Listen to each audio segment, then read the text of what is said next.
Hello everyone. Today I have another project for you. We're going to make masks for school kids and teachers. I've got some examples here of the way we can decorate for kids to make their mask a little bit more fun for them and to help them identify which side is out and that sort of thing. So here's just another example of one that a teacher might use. So we can have names on there. These are reversible. You can have a solid with a name. And I have one on here because I just want to show you what it is that we're making. So this right here is a neck lanyard so that the mask can just hang on you if you have a break somewhere, where especially when you're eating. If you want to take the mask off and you don't want to set it down, or you don't want to have to handle it and put it in your pocket or something like that. This technically does put the exterior germs on your shirt, but I feel like that's less contamination than handling it and folding it and placing it on a table and all of that. So this is an option. This neck lanyard has a slip knot in it so that if anything happens, especially for the kids' masks, where it's being tugged, there's no risk of strangulation, so this will just release. And then you would need to retie the knot. I do have in the pattern some beads that I'm waiting for them to come in. They're quick release safety beads that I'd like to use instead of the slip knot so that you don't have to retie that after. But those are taking forever to come in, so I haven't been able to test them. But I just want to show you what this is. This is the adjustable ear loops so that it fits anyone. You can put elastic in there, but I have found that it is very difficult to size properly, especially when you're making a whole bunch together for various people that you don't have in front of you. So I'm going to put this on just so you can see what it looks like. And you always want to handle it by the loops, especially once you're out. When you're home and it's just fresh and clean, you can touch it anywhere, but you want to handle it by the loops when you're out. So this fits nicely over the nose. I do not do a nose wire in these, mostly because it is, let me take this off so you can hear me, mostly because it's difficult to get up into the peak of the nose there, and the shape of the mask already does hug the nose quite nicely. I do have in the instructions how you would add a nose wire in there if you prefer to. It is just a little bit tricky though, especially for those with glasses. I know you've got fogging issues there, so if you need that, it is in the pattern. You also can use an over-the-top nose wire if you're not planning to make it reversible. You can get the nose wires that attach to the outside. Some of them just stick on, but there are others that you can actually sew on to give you some closure there around the nose area. So let me just put this back on so I can show you the bottom, how it fits. So you can see here underneath it hugs the chin nicely, and it doesn't cut into the eye at the top here. Alright, so I'm going to take that off and we can get started. So what we're going to start with is folding our fabric. So here I have 44-inch wide fabric, and the quickest way to do this is to do an accordion fold and to place the pattern on the fold and just move down the folds. However, if you're working with anything less than 2 yards, you're going to get more masks cut out if you lie it flat and use the second side of the pattern. So you can see here that I have the fold side. So if you're cutting, you can see the fold side there, but I also do put the other side on in case you prefer to do it flat without working on the fold. So I'm going to show you today the fold so that we can make as many as possible in the least amount of time as possible. So we're just going to fold this in half again. And then once you have this double fold, what you want to do is take each of these sides and fold them back. So they're going to go, that one's going to go that way, and this one's going to go this way.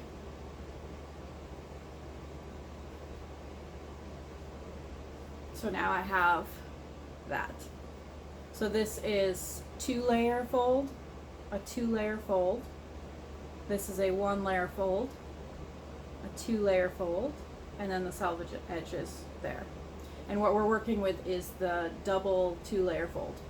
So you want to make sure that you're getting that exactly even as you place it on your surface, because we're putting the pattern surface on that fold there. So I'm going to switch now to show you how we're cutting this out. So here we have our two double-sided folds next to each other.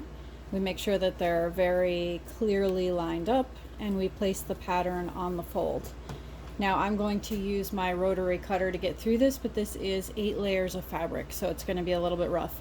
If your blade isn't sharp enough or it's just too much for you to get through, then you can open this flat and just cut one on each side, and then you're cutting through 4 layers at a time instead of 8. So let's get this back in place. And now, because it is so many layers, I just kind of shimmy my rotary blade so that it doesn't push the fabric too much.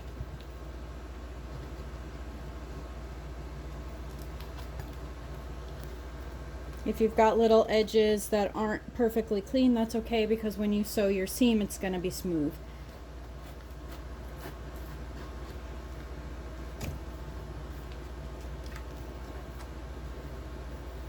And if you miss a layer there, you can just clean it up. There we go. So now we should have 2 layers facing each other and another 2 layers facing each other. So if you're doing 2-layer masks, this would make 2 masks.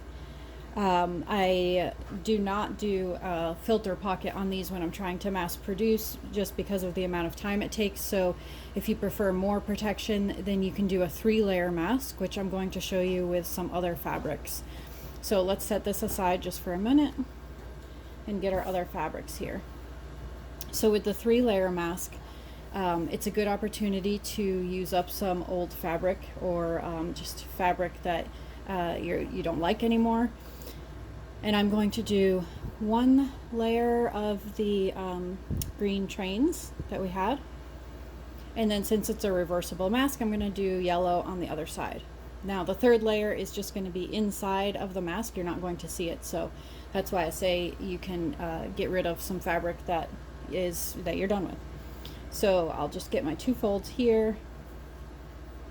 Now if you were trying to mass produce these, I would recommend that you do the original cut that we did on the green fabric, do that on 3 different fabrics so that you're cutting a whole bunch at once, and then just mix and match your layers. So I'm going to place this on the fold.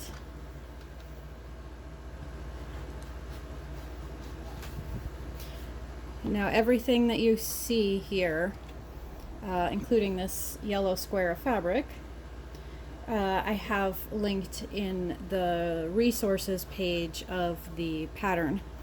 So all the little iron that I use, the felt ironing pad, all of the applique pieces and all of that I'm going to show you later, everything is linked in the resources in the pattern. Also, to get the pattern, you just want to go to the description down below the video here. If you're on the app, there's a little triangle next below the video. You just click on that, and then you can see the description.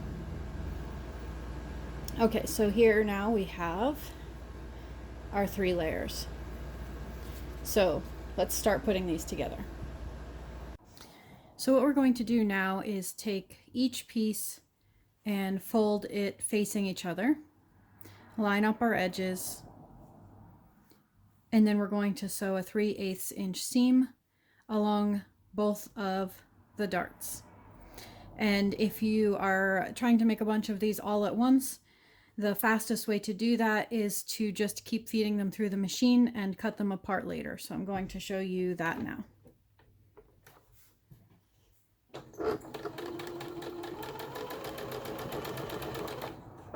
Even between the 2 darts, I don't cut anything. I just pull this. Make sure that you've pulled it enough so that this isn't tugging backwards. And then on this dart in particular, you're really starting back farther because of the angle here. Your needle needs to start back here, but if you get the edge lined up, for me it's on the edge of my foot, you can just get it started even before you hit there. And then I will just leave that one there and get my next piece. Actually, sorry about that. When I do the 2 layers of fabric, I'm going to treat these two as one. So I'm going to put them together and pretend that this is just the back side of my yellow and this is the front side of my yellow. I'm going to fold them together and I'm going to sew the dart.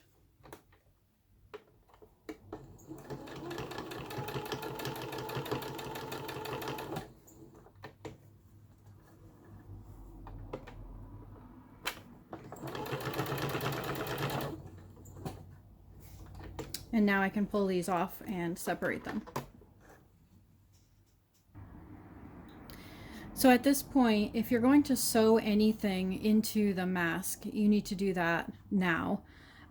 This one I'm going to show you how to do with the name strip on it, or it doesn't have to have a name, maybe it's just a color, or you have something else you need to write on there.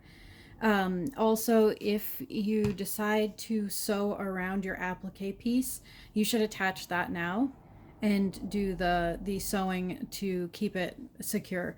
The ones that I have are adhesive, but they're not going to stay forever. The more you wash them, the more this will start coming off. So if you do want that added protection, then you'll need to sew that in. And so what you're going to do is make sure that any sewing that you do is only through one layer when you've got the two others that won't have any holes punched in them.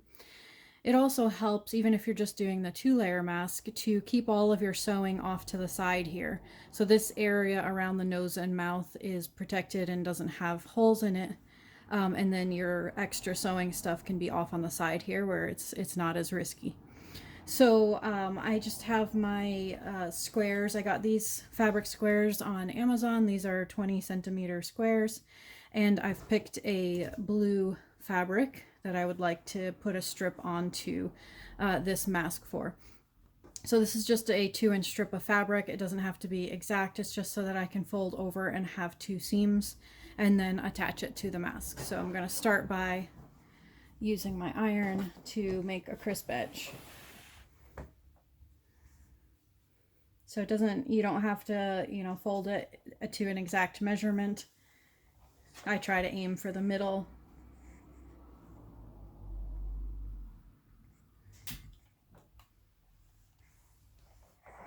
Now, another idea that you can do with these masks, especially if you've already started school and your kids might have a mask or 2 masks, but really it's good if they have a few of them so that they can keep sanitized throughout the week as they're going to school. You can give your kids the solid fabric, so like the squares that I just showed you, and let them draw on it and let them write their name and that sort of thing, and then take those home and make them into a mask. So that's just another idea. Okay, so now we're going to attach this along one side of the mask, keeping in mind that we're going to lose about 3/8 inch over here. So you don't want to go all the way to the end. You're going to want to place that in a little bit. The exact length of this fabric doesn't matter. We're just going to trim the extra later.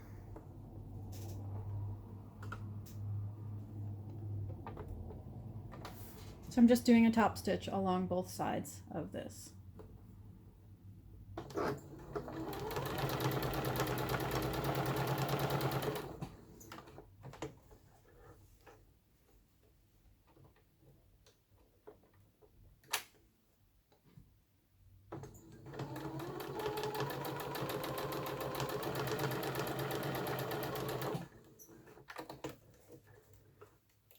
There we go.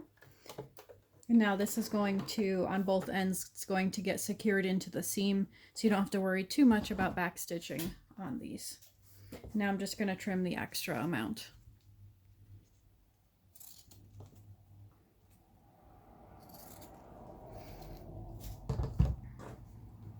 So let's go back to our darts, and we're going to trim those.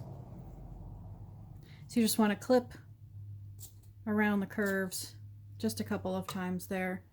This one is more straight, so you don't necessarily have to do a clip there, but if you feel like it's bunching up when you turn it inside out, then you can do that. And now we've got our 4 layers over here, so we're all set with that. And then we're going to open this up and we're going to iron the darts in the same direction. So no matter how you hold your fabric, always push to the same side. So if I put this way, I'm going to push my seams to the right and iron it. And when I flip this over, I'm going to push to the right and iron it. And I'm going to do that with all of my pieces.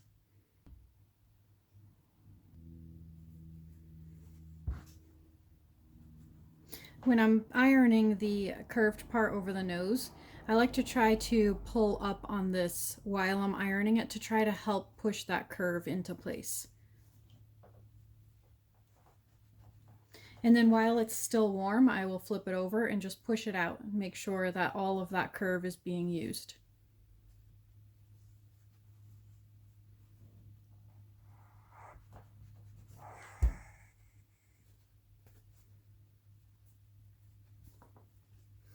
And so you would do this with all of your pieces at once.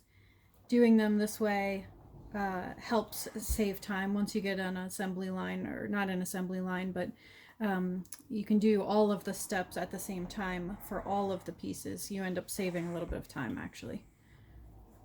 Okay, now that we've got those ironed, we're going to put our two pieces together. So remember that we are treating our double layer as a single layer with right side and wrong side.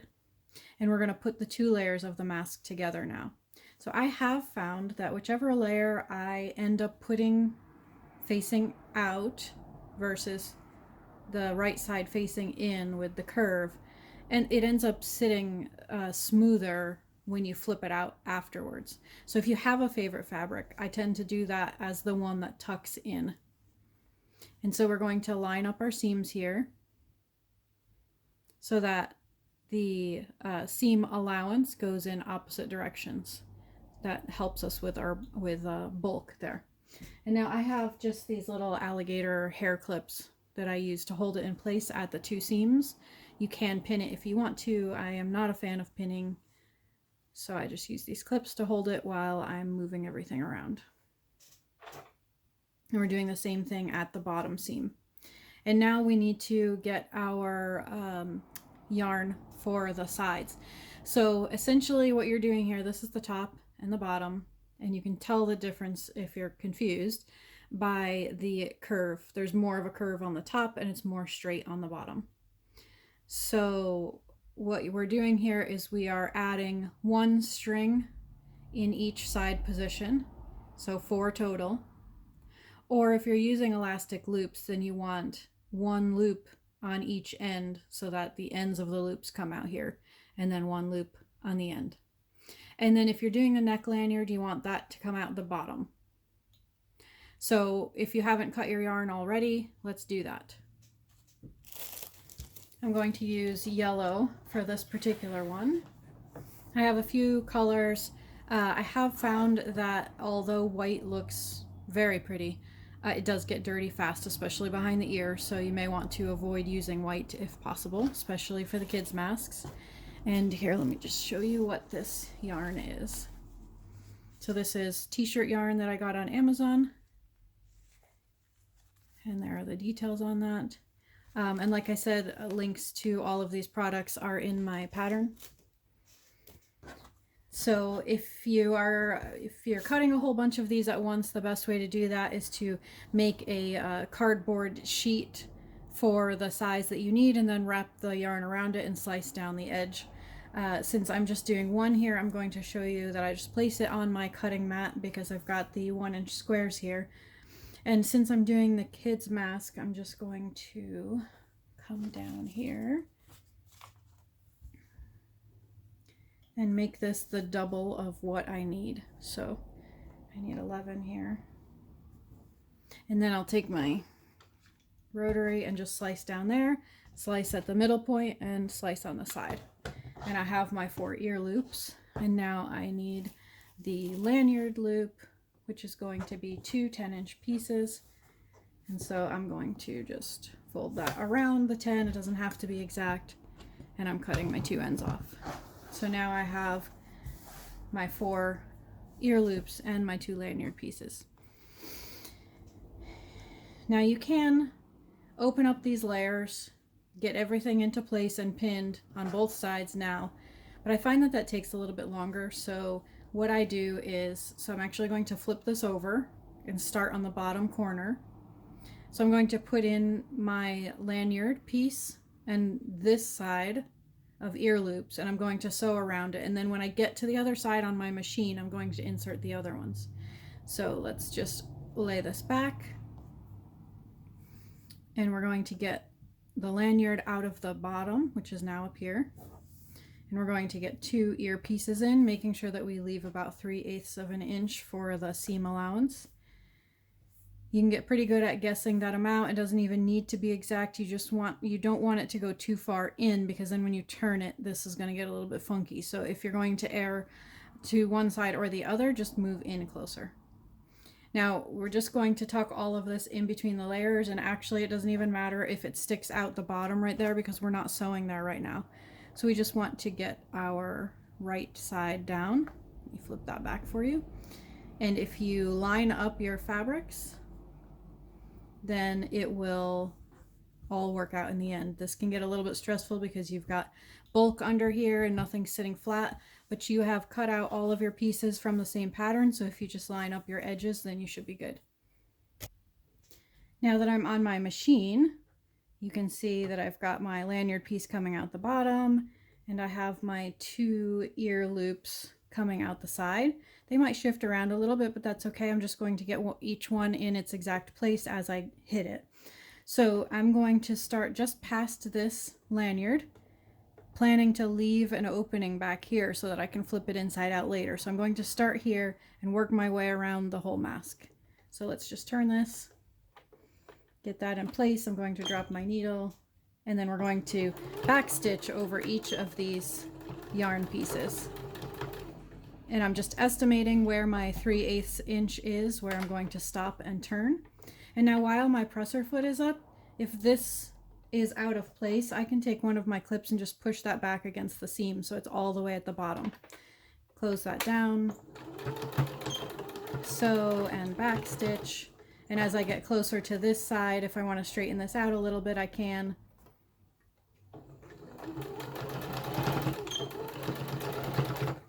Again, I'm guessing where the 3/8 is.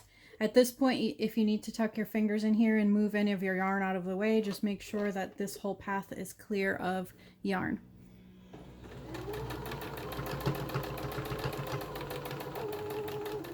And as I approach my clip, I'm just going to take that off and make sure that my seam goes underneath.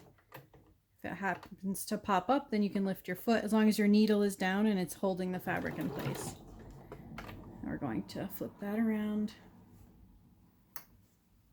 And now just make sure that all of these layers are lined up and get this side flat. So you want this smooth right here, and you're going to go all the way to the 3/8 inch point on this side. So we're just guessing right there. Now we're going to turn this, and this is where we're going to insert our other pieces of yarn. So I'm going to lift this up, and I need one up at the top, which is a little bit tough to get to, but you can use your clips. And the reason I like these is because I can also grab yarn and pull it out if I need to, but then I can just push that back against the seam. And sometimes I will actually just sew over that one before I move on.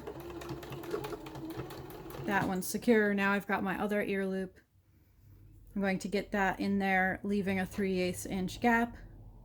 And at the same time, I can put in my lanyard here. And it's okay if this is coming out the bottom for now, just to get those 2 pieces in place and secure the fabric on top of it.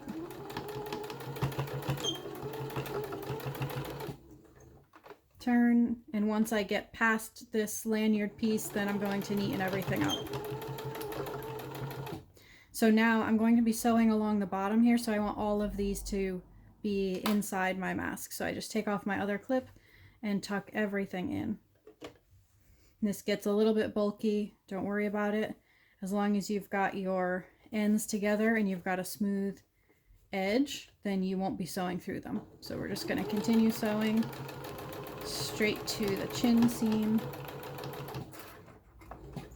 You might need to lift and turn just a little bit there on that angle. And now this is where we started, so we want to leave about a 2 inch gap. So we're just going to sew in a little bit and then reverse at the edge, lift our needle and pull this out.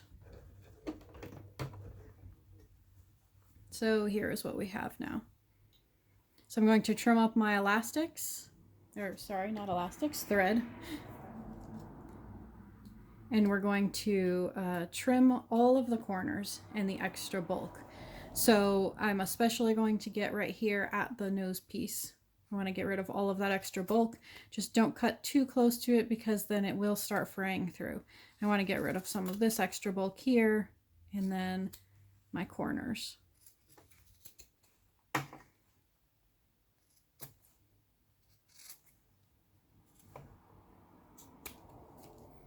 And then we're going to clip all of the curved edges, so especially along the top, and then we're just going to get one on each side of the bottom there. So this helps your fabric turn and lie flat to be a smoother edge there. Again, make sure that you don't cut into your sewing line there. All right, now we are ready to turn this inside out and iron it so that we can do our top stitching. So this can sometimes feel like you're never going to get it through, but you will. Just be patient. Start with that little corner there, and then just keep pushing it through. Once you get some of this, you can start pulling from this side, and then once you get your strings, they will help you for sure. Now, while I have this open, I'm going to push my fingers through and get the nose piece very sharp, and then push through. Try to get all of my seams as smooth as possible. I'm going to pull out on my yarn to get a square edge.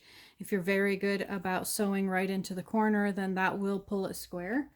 But if you have missed a part, sometimes I will take my clip like this or a crochet needle and put that into the corner to press that out. You want to be careful about using something that is sharp because you don't want to actually press through there. I tried using a pointy knitting needle once, and that definitely just pushed right through. So we've got all of this now, and this is a very nice and thick mask because we've got the 3 layers. So now I'm just going to get all of my edges as tight as I can and iron them. And when at my opening here, I'm just going to roll those under and make that a smooth seam there. We're going to top stitch over that to keep it secure, but let's just iron that while we've got it. Going to roll that. Sometimes it helps to put it down on the mat and slide it a little bit, and then to pull the top layer back with your fingers. Something to keep in mind with the wool mat, this actually does conduct heat, so you want to have something under it to stop the heat from the surface below. So I have a silicone pad there. It's actually a like hot plate pot holder thing. But you can get various different kinds of silicone pads to protect underneath. All right, so now if you want to get a nice crisp nose piece up here, you can also iron that folded. Of course, we're going to sew over it, so we can do that in the end too. All right, so let's now do our top stitching all around the edge to keep this in place. Top stitching is something that you might want to skip because it takes time and you might feel like it's not doing that much for your mask, especially if you feel that your top stitching is messy looking. However, this does help, especially when these go through the washing machine. This is going to come out a big crumpled mess, and if you have that stitching line there to keep everything in place, then it holds the mask's shape so that there's not as much struggle to get it back to the shape that you needed it to be. So I do highly recommend the top stitching, and you absolutely do need it on this part at least. So you need to close up that hole there. So I'm going to just put this into my machine. I like this particular presser foot because it's clear and it has an arrow on it that shows me exactly where my stitching line is going to go. So that just helps a little bit. So I'm going to just sew around, and actually I want to drop my needle so that when I get to corners it holds it in place.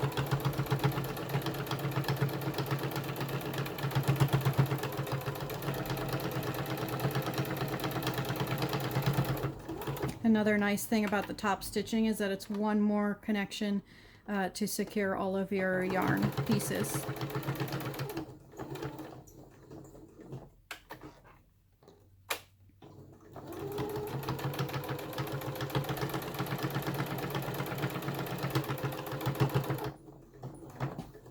When I get to the nose, I do lift and turn a little bit to help get over that curve.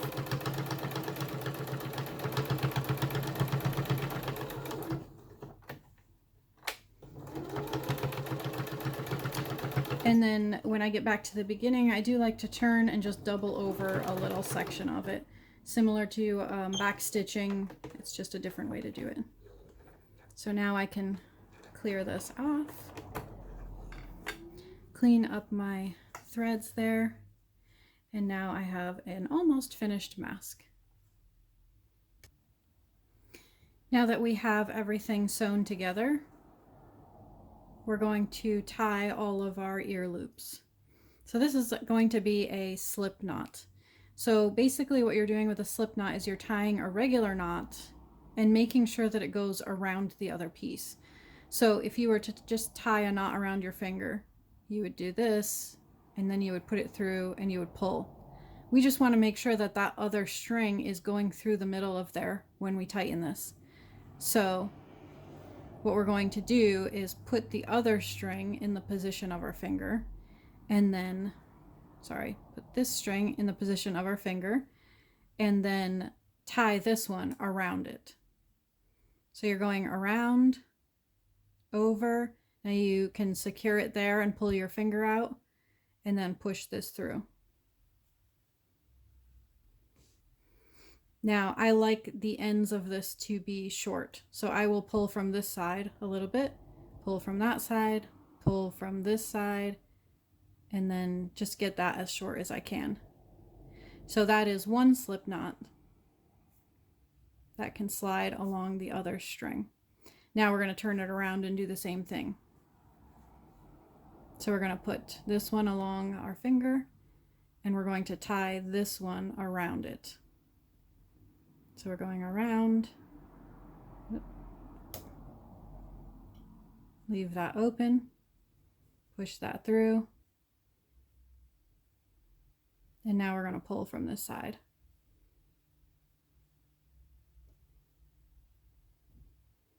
And now we have two that slide. So if you pull one up, then you need to pull the other, and then you'll have your smooth loop. So we're going to do that on the other side. I'll do this one a little bit faster. So you're going to go around and through. This process is something that can be done while you're watching TV or listening to music or, chatting with your family or whatever.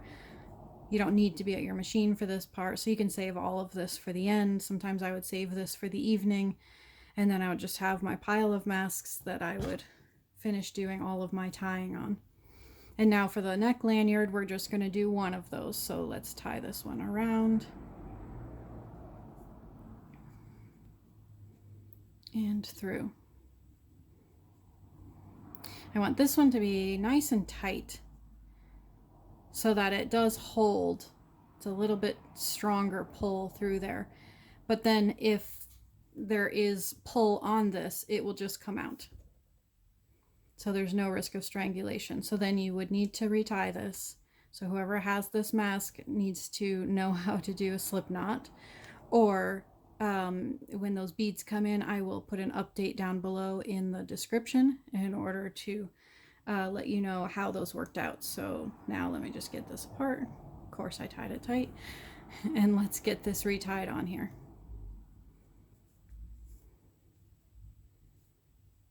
So nice and tight. And then we get it near the end so it looks about the same. And there's our neck lanyard. So let's finish up by decorating. So I have these fabric pens. And again, the link to this is in the pattern. And so I am just going to write a name on here. So let's just pretend that this is for Chris.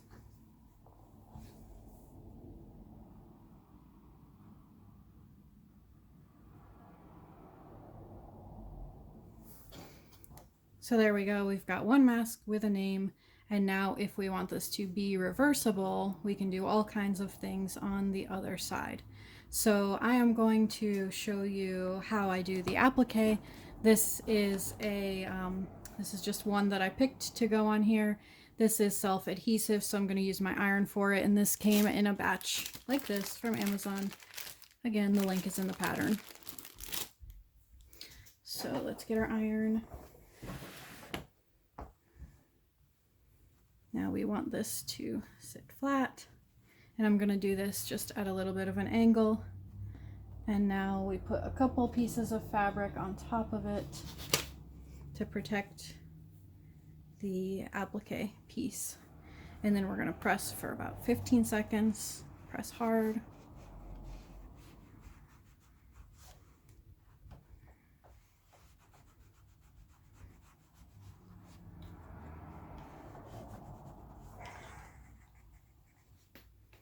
There we go, and then it does say to do that press from the other side as well.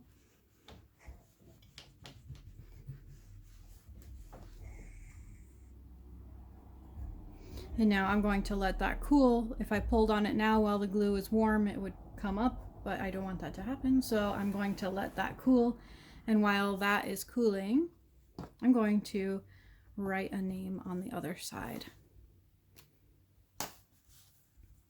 So we can write this however we want now.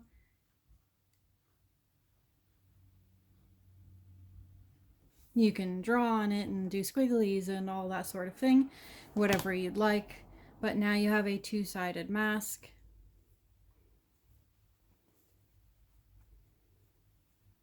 And it's something that the kids will hopefully enjoy wearing. You want them to feel a little sense of ownership so that they can be proud to wear it, and that'll potentially keep that on them for as long as we need that during COVID-19. So that's it. We've got our finished mask. I want to thank you again for watching and wish you the best of luck with your projects. I want to show you just one more time all that is in the pattern. So our pattern has step-by-step instructions in it, written out and with a lot of photos. We also have in here a disclaimer that you can use when you are passing out your masks to others. Just a little bit of a safety thing for you, that you are not to be held accountable in case someone did get COVID-19 while wearing a mask that you made for them. And then we also have in here the resources. So all of the resources are in the pattern with QR code links and the links written out. So whichever you prefer, it is there for you. I also have included the yardage calculations for how many masks you can get out of different width fabrics, and a basic cost estimate for you. So if you were to charge for the mask, let's say that your school doesn't have funding and you would like to volunteer to help make them for your class or your students' class, you could potentially start a GoFundMe account and ask parents to donate $1 or $2 or whatever it is that you would like compensation for, just to get the materials and that sort of thing. Honestly, most of these masks, even with all of the decoration, don't come out to much more than $1 per piece. So it's really just your time on top of that, whatever you would like to be compensated for. But I do put a lot of those calculations into the pattern for you so that that's figured out for you. So, excuse me. So if you want the pattern, the link is in the description below. Again, if you're on a regular desktop, you just click on the show more down below and you'll see the rest of the information in the description. And if you're in the app, I know a lot of you have trouble finding the description there. So there is a little triangle down in the corner underneath the video in the app. And when you click on that, it'll open up the description for you. So I wish you the best of luck, and feel free to contact me, send me photos. I have all of my contact information in the pattern as well. Thank you so much, guys. Bye-bye.